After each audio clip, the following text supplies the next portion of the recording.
teachers need a lot of support. That's the bottom line.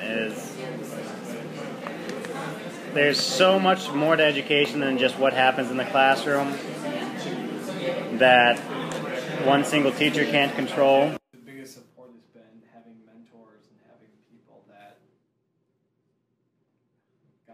check in with me like daily, basically, and just reinforce kind of what you're doing and remind you why it's important and remind you that like you're not alone, that you feel like you're so exhausted and that no one respects you in the world.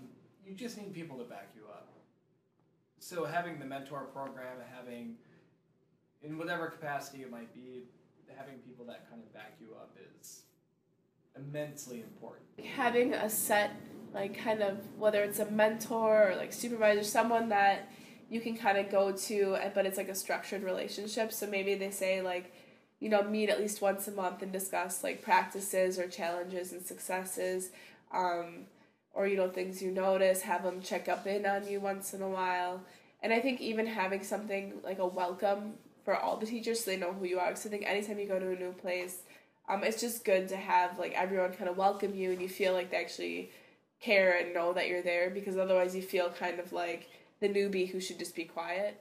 I get the most support from my coworkers because I have a middle school mentor. Yeah. He's on the other side of the building, whatever.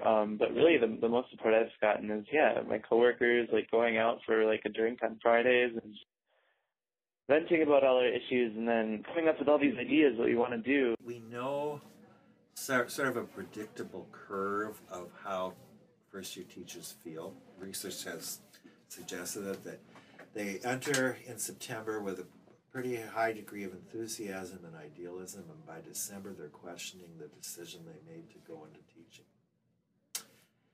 And I think probably dealing with those emotional curves